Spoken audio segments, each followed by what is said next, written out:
From the heart of Dubai, where tomorrow is being built today, to the world. Welcome to the CTO Show with Mehmet. Here, we redefine technology and reimagine possibilities. With Mehmet, delve into the riveting realms of AI, cybersecurity, and digital technology. Experience the thrilling highs and lows of startups. Immerse yourself in the spirit of entrepreneurship and witness the future of business innovation being written in real time. Now, without further ado, let's tune in and explore the future. Hello to a new episode of the CTO Show with Mehmet. Today I have with me Sam. And actually, the reason I wanted to have Sam with us today in this episode, because he would talk to us about something called the process science. Sam, first of all, thank you very much to be with me here today. If you can just introduce yourself and what you are up to. Sure. Thank you very much for having me. I'm excited to be here. So I'm Sam Drauschak, and as was mentioned, I consider myself a process scientist, which is a new term, and we can go into that. But my entire career has been in process work, process consulting, process strategy, process improvement. And especially as the world has become a more digital place, process methodologies have had to evolve. And I'm really excited to say I've been at the forefront of some of that work. So I've done consulting, and currently I'm at a company called Truval, and we're building process science-oriented software. And I can go into any or all parts of that. Okay, that's great. So then let's first of all, define what is process science, if you can tell us. Sure. So right now, process improvement methodologies are quite established. And they come from the manufacturing space. If you've heard of Lean or Six Sigma, some of the work that's done by Toyota. But still today, most people consider process knowledge or consulting knowledge to be anecdotal, meaning that it's experience-based. Somebody needs to go into a business and they need to assess it themselves with their own eyes, and they have to give an opinion. The idea behind process science is that if you have enough structured process data, you're able to observe the same types of situations and you can do actions and get the same results. So it's the basis to say that consulting could be automated, because if I have some process findings in one context or one business or one segment, they should apply equally to another context, and people can read the findings behind process work and be able to get similar results. And in that, the basis for the word science, I think, is important and is foundational now, because it's suggesting to people that you don't have to recreate the wheel every time with your process work or your consultative work. You should be able to have consistent outcomes. You should be able to read other people's process data, their process analyses, and you should be able to draw replicable value from that. And that, I believe, is truly possible. I've seen it in my work, and I've been living and practicing it, and now I'm building software to hopefully scale that concept. Yeah, that's great to know. Now, the question that comes to mind, you said you need to have some data. So is it applicable to enterprises or set up businesses only, or it can be applied, even for startups, let's say? It can be applied to startups. It can be applied to you personally. So it can be applied to any process. And process data, people don't really talk about it this way. And this is part of the new part of this industry, which is, what is a process really? And if you really think about what process data is, first, you have to understand what is a process. If I ask 10 people in the business world, or even just off the street, define the word process, you're probably going to get something like, it's just inputs getting transformed into some sort of output. Or it could be, we could say it's a document that describes what to do, but it's so much more than that, because process really describes everything in reality. Everything in motion is a process. So when you talk about process data, you're trying to understand a data set that's describing some scope of reality. And in the business world, you could say operating reality. And that data set is a tough one to normalize. And I'll start the conversation there, because if you ask you to say, describe the process of this podcast, what is the data that describes the process of what we're doing right now? And I ask another person to do it, how would you write it down? Would you get the same answer? Probably not. And that's part of what really keeps this not in a scientific space, because there's not a good way to standardize the data that we use to describe reality, to describe an operating process. And so that's what we're talking about. We're really talking about any data set that accurately describes a scope of reality. Okay. Now, you mentioned a lot the data. So, and I'm not sure if we like make similarities to what usually data scientists they do, because there you need to have the data cleansed and organized. Is that the same thing that you apply with the process data and process science? Not yet, but we'd like to. So, like you said, it's a great comment because a data scientist, their science knows that if I have a data set that looks similar to, let's say, another Excel data set, or I normalize the data into a certain set of numbers or types of data, then there's a whole method of science that can be applied to it so that scientists can learn that and they can understand how to analyze data and find rich results. But to your point, it relies on that data being able to be transformed into something usable, something that the science is based on. Process science is, we want to see it move in the same direction, which is if I can find data that can be Mm-hmm. normalized, that can be standardized across a sample set, then data science would be a subset of it. Process science could be its own subset, but anyone who learns that domain of knowledge could apply it to that process data set and find those same outcomes. So it's similar to what a data scientist does, but like you said, data scientist is a broad term for people who understand how to work with particular types of data. Process scientists are going to be no different. They're just going to have a special deep expertise in working with this specific kind of process data once we're able to develop a standard. Mm-hmm. Now, I've been a consultant also myself, like in the technology and business domain. And usually when we talk to clients, we need to give them a rationale, or we need to give them, like, today you are in state A, and by deploying this, you would be in state B, which is better. So from your perspective, why businesses should invest in process mapping and, applying all this? Right. Well, as a consultant yourself, you probably know we can pull up any example. When you're trying to describe to a client, how do you get from point A to point B? How do you describe it? Because what you're ultimately describing is how to change from one process configuration or one process model to another process model. And when I say, how do you describe it, you and other consultants, but you can draw on your own experience, where do you start? Do you start with a process map? Do you just have a conversation? What is the way that you describe the subject that's changing from one state to another? And I'll open it up to you. Yeah.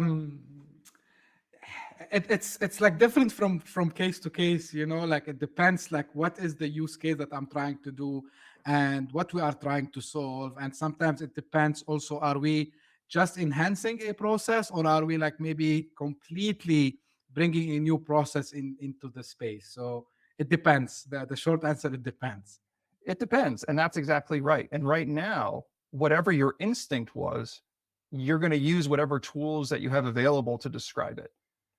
And that's the process communication that you're brokering as a consultant. You're trying to explain to a client, oh, well, in this situation, I think I'm going to explain what your process is this way. And in this situation, if it's going to help you learn it better, I'll explain it this way. Sometimes it's documents, sometimes it's meetings, sometimes it's just system pictures, whatever it is to transition from one state to another. So your question about why do we need to invest in process tools? Well, let's imagine I said we're scientists in biology and we're working with bacteria and you don't have a microscope. So I said, explain to me how we're going to run this experiment with these tiny organisms that you can't see. And you're just going to use whatever tools you have available to you. This is the state of the world we're in, and it's what you just described. Well, people are going to go in and say, well, I'm going to look at it after it grows, and I'll describe it, it's white and fuzzy on top of this fruit, or I'm going to describe it by how it smells.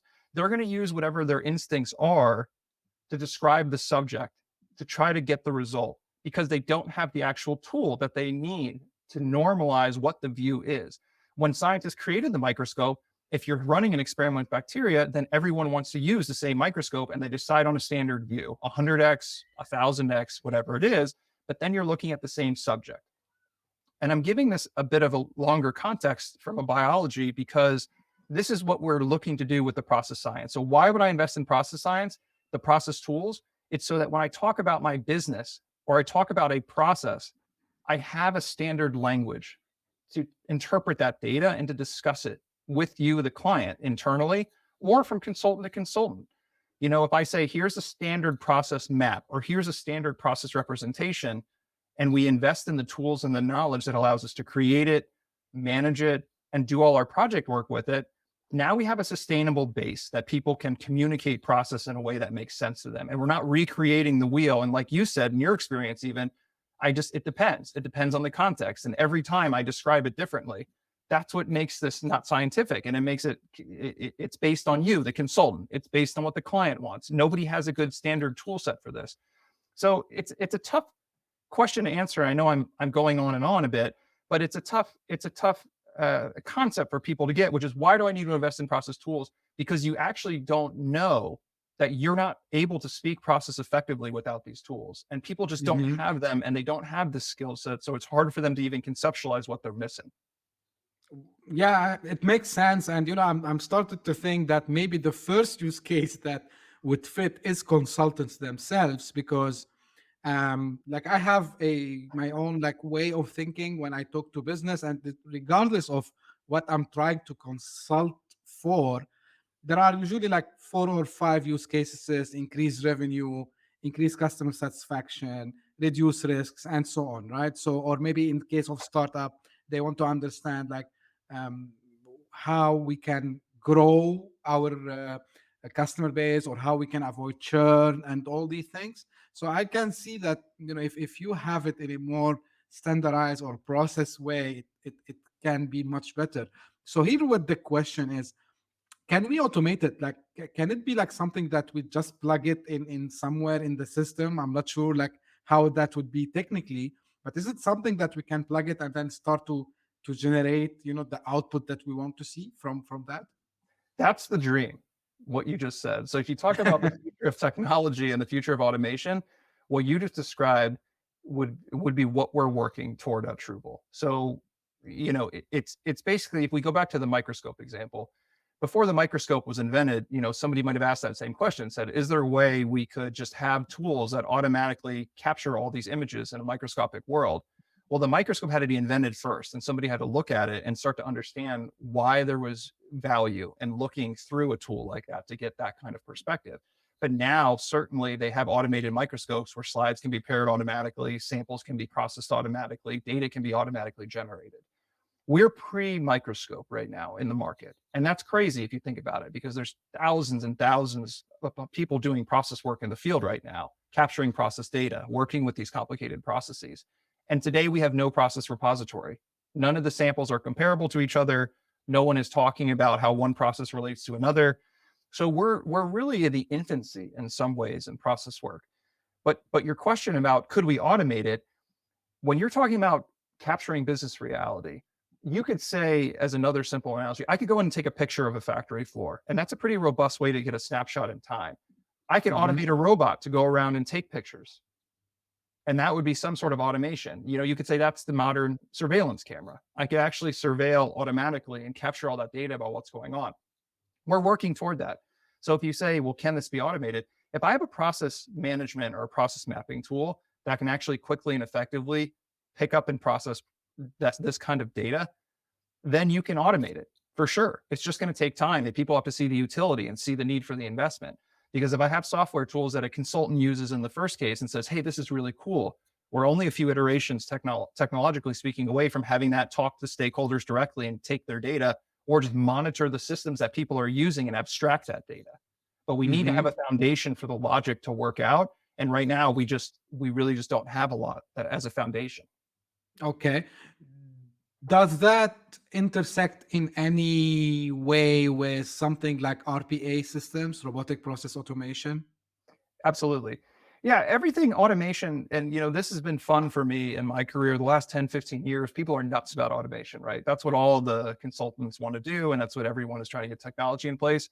But no one who's been in the space can avoid the fact that the problem that stops people from getting RPA up, getting advanced forms of automation up, is the baseline process requirements. It's what is the actual business process that needs to be configured into the system to make it measurable, to make it manageable. And once we get that piece cracked, then we can go into all sorts of advanced RPA and different types of software solutions and different robotic solutions. So where we're talking today is at that requirements level. If you can get process data, you can get real process requirements that could be translated into these RPA tools, you have a better base to more accurately automate. Because anyone who's done an automation project knows you go in there and it has to go through 50 iterations because the requirements configuration to the actual tools use case is very difficult for companies. Wow, like really, now I'm starting to imagine a lot of use cases. And I was just talking to someone who, he reached out to me regarding it's a buzzword, I know, but still people, they say we want to do a digital transformation journey. Yeah. And that their challenges, like he's representing a client, and he said the challenge is they don't know where to start. So I can see, for example, now if we plug something there and we start to understand how things are working today, then maybe figure out where the bottlenecks are, and then start to try to enhance these processes, which is I believe this is a dream for every consultant and even every business. I'm, Now, yeah, please I was just go saying, ahead, Sam. it's the dream. It's the dream. I'm very passionate about this dream, and you've got it right on the nose, right? That's what it is. It's the dream to be able to know where to start. Most people know if I could take a picture and it translated into process maps, and I could do it in a day, or I could do it in half a day, every consultant would take it. People skip process 100%. map. People skip process mapping because it's so difficult and time consuming, and the clients get really antsy and anxious because it takes so much time. But like you said, every SaaS company, every technologist, every automation expert, every data scientist, they need to know what the business reality is first. And if you skip that step, it's a difficult step, but people skip it because it's very difficult. But if we had an easier way to get that data, to your point, the use cases, everyone needs this. It's a fundamental part of our conversation that we're not yet addressing. Wow, like really amazing. And now, but again, here's the thing, and I want to be a little bit like kind of the devil advocate here, because we saw this in other areas where we need to do some adoption or some changes. So, in your opinion, like what would be the most difficult aspect, to optimize actually processes in businesses in general? The biggest obstacle, is that the question about trying to get people to Yes. optimize processes? Yeah. Honestly, it's the change resistance is the biggest issue. And the change resistance a lot of times is founded because when you make process changes, it's delicate work. I tell people it's kind of like changing the balance of a garden. If anyone's a Right. gardener in the room, if you have a garden that's balanced and you've cultivated an ecosystem, which is most businesses are like mature gardens, they're generating revenue, they're running, there's a lot of different components. You don't rip out plants in a garden that's functioning that way and expect it to just heal itself, or transplant another plant in there. Like, it's not a machine where you're switching parts in and out. And this is what a lot of we treat business process changes. So you talk about why people are resistant.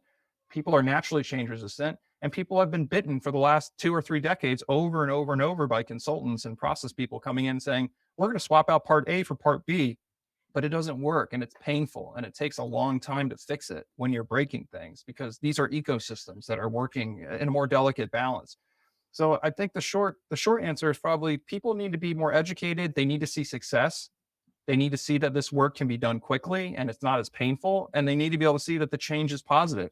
And I do think that in a world now where we have to change faster and faster and faster because of a Right. number of different things happening, people have to learn how to change more enthusiastically. So I think the mindset shift is probably the biggest obstacle for people, because practitioners need to learn the skills and not just go in with a bunch of bravado. And the people who are going to be subject to the change, they need to learn that this is going to be something that they can actually get through and they can see the positive results. Yeah, and this is where I think again maybe the early adopters would be startups, and maybe still some companies that are still in the scale up phase, that they didn't become a complete unicorn, let's say, yet. Maybe they are still trying to reach that place. But now I'll tell you something. Honestly, for me, when I hear the word process, I think about bureaucracy and something rigid. Like how, process science, in your opinion, of course, and from the work that you are doing, would do this balance between, something that is a little bit appears to be rigid and bureaucracy, and something that actually it's streamlining the operations, and it's helping to get to whatever outcome we want to reach. Yeah. Yeah, so many great questions. I love this stuff. Thank you. So process science, I like to think of it. I tell people, if you're really learning what is process science, think about biology as a science and studying living things. That's really more what process science you should be thinking if you're learning about processes. When I study process, I'm studying what fundamentally makes processes in better configurations than others, and what makes a good process versus another process. It's really at its base, it's energy flow through the process. And in business, to make it more tangible, the energy we're referring to is labor and capital is going to be the energy that we refer to. And if you have a healthy process, you want as much labor and capital to flow through it as possible. And if you Nice. think about even that concept, and that it's the opposite of bureaucracy. Bureaucracy and the idea that, okay, the more process we have, the more rigidity, the more standardization, it constrains us. That reduces energy flow through a process. And that fundamentally, from a process science perspective, reduces the efficacy and the efficiency of processes. So I think a lot of it is definitional, because you ask, well, why do people who think about processes very rigid, how does process science help? Process science frees you from that rigidity. It's really just discussing, how do processes in the wild like to behave? Like if I go into a forest and I just study process, how are all those processes in balance? How do they become efficient? How are they self-sustaining? And bringing that knowledge into the business world when you have similar process subjects. And honestly, you're going to find 100% of the time that processes that are structured, bureaucratic, rigid, they don't survive. It's just bad process. It's not what process is. It's just an example of a poor process.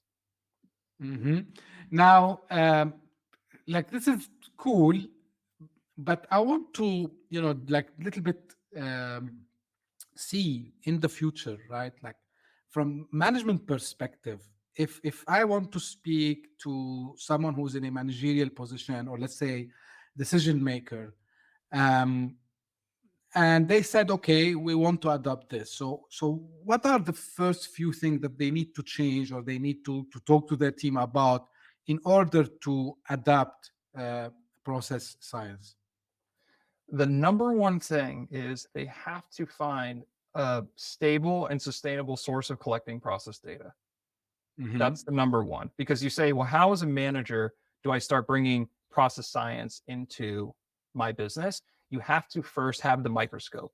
You have to have the tool or the standard or the method that is working for your organization that can generate process data that you can start talking to. Because the biggest problem I run into in the consulting side of our business is people have great instincts and they know they can't communicate to each other, especially now that we have all this digitization and everything is geographically dispersed and virtual.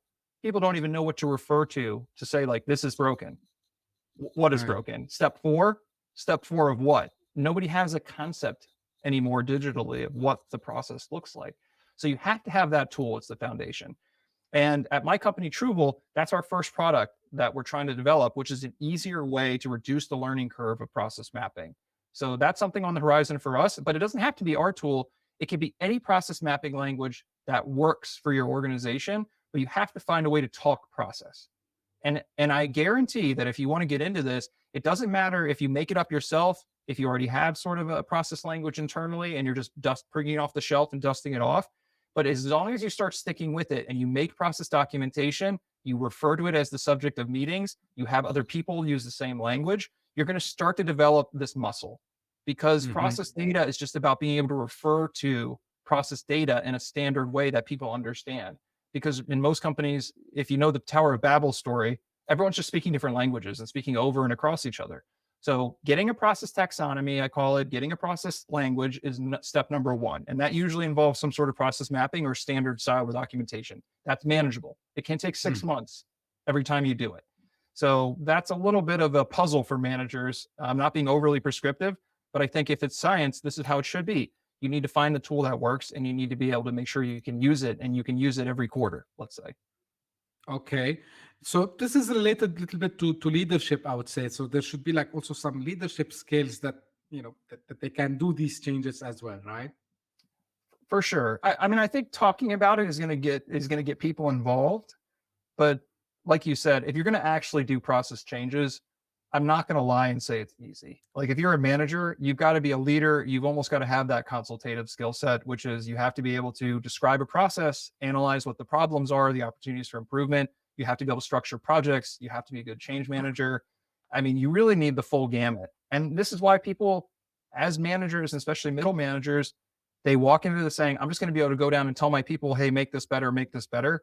It doesn't work like that. Everything has to go through a project life cycle, and to be learned about the basic ways to change processes and work through transformation projects, even small one. I think every leader should be equipped with those Hmm. skills. Yeah, that's great. Now, um, what I'm thinking, what are other, let's say, and maybe you're expecting this question, I know. Um, so, what will happen if I mix this with something like AI, right? Let's say, and generative AI. I'm not sure if it can be of any help for that to add some context maybe to this, like. And I know, like, you are still in the early stages, but do you have a vision on how AI might be also part of this mix? Yeah, it's only a dream right now. And I know that as if you're listening now and you can figure out and you can kind of follow what I'm thinking and the vision, if we can get the process data standard and we can actually collect it properly, then the sky's the limit. There's infinite possibility with what AI could do with that data. There's a world where, let's say, an HR process like onboarding a new employee, a standard process across all the companies. If I went and I had a process map that could be comparable across, let's say, sample of 50 companies for their onboarding process, if I actually Mhm. had that data and it was stable, the things that AI could do with that data, now you're talking about the next generation of business, right? You could literally ask the AI, I have 15 employees. I'm in this industry. I'm in this vertical. I have this kind of cash flow. I have this sort of structure, market structure. What is the process? And from that data set that we're talking about, AI could probably generate your entire process design. AI could probably do entire operating model strategy for you based on best practice. There's basically no limit. Generative AI today is already showing that for structured human language data, it's a standard language. And when you have a standard language and you have data that's comparable, the AI can do a tremendous amount. It can generate answers just based on that. We need to create a new language. We need to create a new data set. But after that, I think AI is going to be designing companies, configuring software, managing businesses. It's just getting that rich data set in place so that it can use it and it can learn. But yeah, after that, I mean, we're talking about, I can't even conceive what that would look like because there's infinite possibilities. Yeah, let's see what the future is hiding for us. Like, I would say, shifting a little bit gears, and like, yourself, you are a startup with Trover, right? So, Yeah, um, like, what are some of the challenges that you face, or maybe you are still facing, and how you are overcoming these challenges? sure. So as a small startup ourselves that's in software, and we're in something called, which is totally new. And a lot of companies, they don't even have the language or the identification to talk about it. I think we're in the same struggle as many people who are building a product for early adopters. People who are at the edge of this problem, at the edge of this market. Like you said, consultants would be a perfect target Hmm. because they know intuitively, they've been working in the space and they know the problem, but no one can articulate it. Honestly, right now, process work is not really popular because, manufacturing people have been dragging process work through the mud for the last 2 decades, trying to apply it in the digital space. And it's been really clunky and really having a hard time. So I think our biggest startup challenge is a brand, and it's an issue. And honestly, I'll say my biggest problem is I'm a technical and academic inclined person, and our startup just doesn't know how to package what we're building in easy to absorb terms. That's been a big challenge.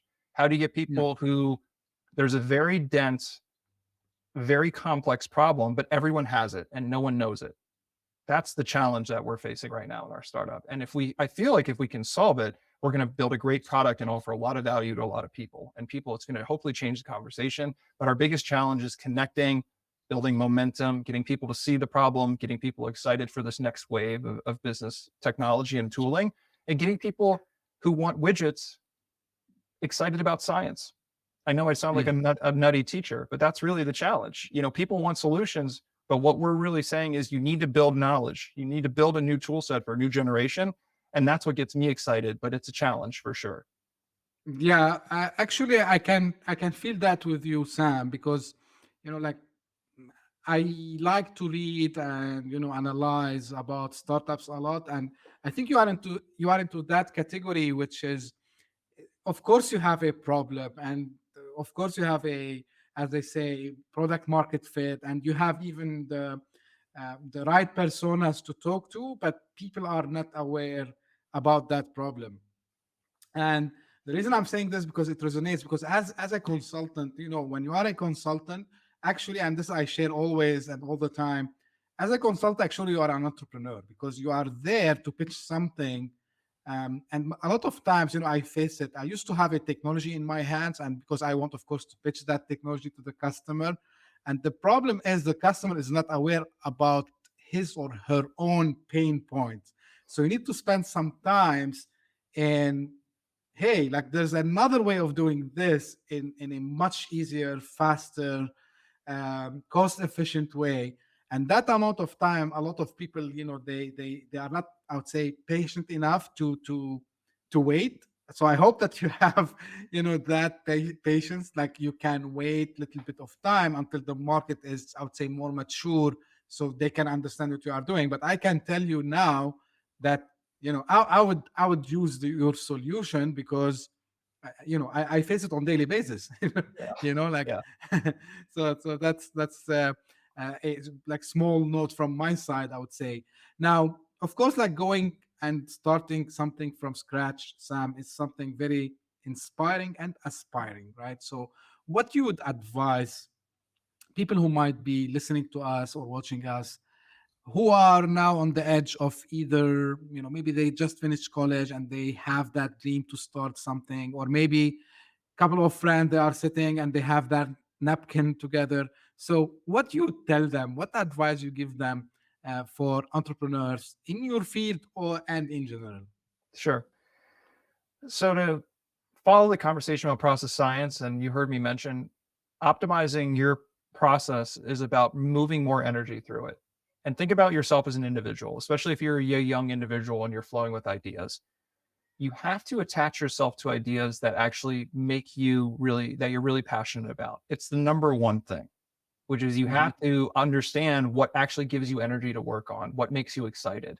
If you're sitting there thinking about ideas, sometimes you may have to test some of them. And especially as a young person, you have to be really self aware.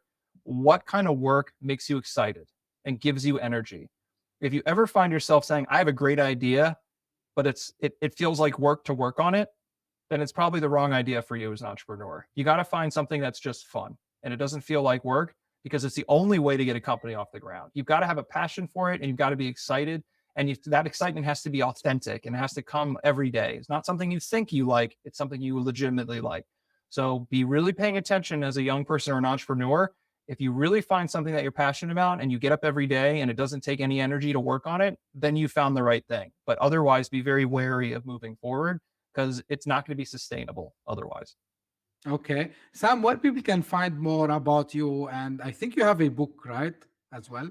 Yes. So I wrote a book called Becoming a Conscious Business, which is some of my early crazy musings a few years ago, trying to put some of this process science concept together. So that's out on Amazon. You can buy my book, Becoming a Conscious Business. And then otherwise, Truval is brand new, so there's not a lot to look at. But if you look at truvle.com, you can shoot us an email. We now have a sign up button for our first process mapping software product, which should be in beta next quarter or Mm-hmm. shortly. So if you're interested in that kind of thing, you can sign up for that. And otherwise, reach out to me on LinkedIn, reach out to me, sam@truval.com. I'm happy to talk to anyone who's excited about process and this work. Yeah, sure. I will make sure also I will share all these links in the episode details. Now, I have a final question, which is kind of a controversial question. Is there anything you wish I asked you, Sam, and how you would answer it? No, actually, I just wish we had 15 hours to talk about process. But you asked me, all the questions you asked me were great. If I was going to say, is there anything, maybe just because to help the company out, you could have asked me something more specific about process mapping. But even that, I don't want to go into it in the last question, because even that is such a deep topic of how do we talk about process? How do we actually, what's wrong with the state of affairs today about process mapping? That's a more nuanced conversation. So maybe for a follow-up episode or some other time. But I always love Yeah, talking about process mapping. So Yeah, sure. We can do something very special regarding this. Also, something I started to do recently, Sam, and maybe if the audience, if they are following, if you are new, just to let you know. So, what we do sometimes after we have the episode recorded and then we release it, based on your feedback, and it happened many times, audience came and said, "Can we have like a live session?" It's not like an episode. It's like maybe someone who can explain to us on a high level, about a topic. So maybe we can do that with you, Sam. We can see if you are okay with that, of course. Oh, I'd Uh, love that. Especially, I'd love getting people in the room. And if you have questions about automation, robotics, how process management oh, comes into play, I mean, that's the hottest topics, right? I'll talk about automation all day and how to make that more successful because people want the automation. People don't want to do the process work. So yeah, let's talk. I love it. yeah, sure. We promise for the audience we're gonna make that at some stage. Me and Sam will talk about it offline, and we will arrange for it. But Sam, really, thank you very much for being here on the show today. I think the topic of process, and you call it like the science of process, is something important. And as we discussed, a lot of use cases. So whether you are a startup, whether you are a technical person working in a consultancy firm, or maybe you are a freelancer, I believe there's something in this. So make sure that you go to Travel, the company of Sam, and then also you can reach out to him directly. And as usual, this is what I repeat at the end of each episode. If you have any questions, any feedback about this episode or the show in general, don't hesitate, reach out to me. My email is available in the podcast description. You can reach out to me by LinkedIn and Twitter, where I'm the most active on LinkedIn, actually. If you are interested to be a guest, also same as Sam was today, also don't be shy. Reach out. We can arrange for this. Now we are doing all interviews on the show, so I'm very much open to anyone who has an interesting idea or an interesting thing to talk about related to tech, business, and entrepreneurship. So don't hesitate. And as usual, hope to enjoy this episode, and we'll meet again soon. Thank you very much. Bye bye. Hit that subscribe button, share the show with your tech-savvy friends and fellow entrepreneurs, and leave us a review on your favorite podcast app. Your support means the world to us.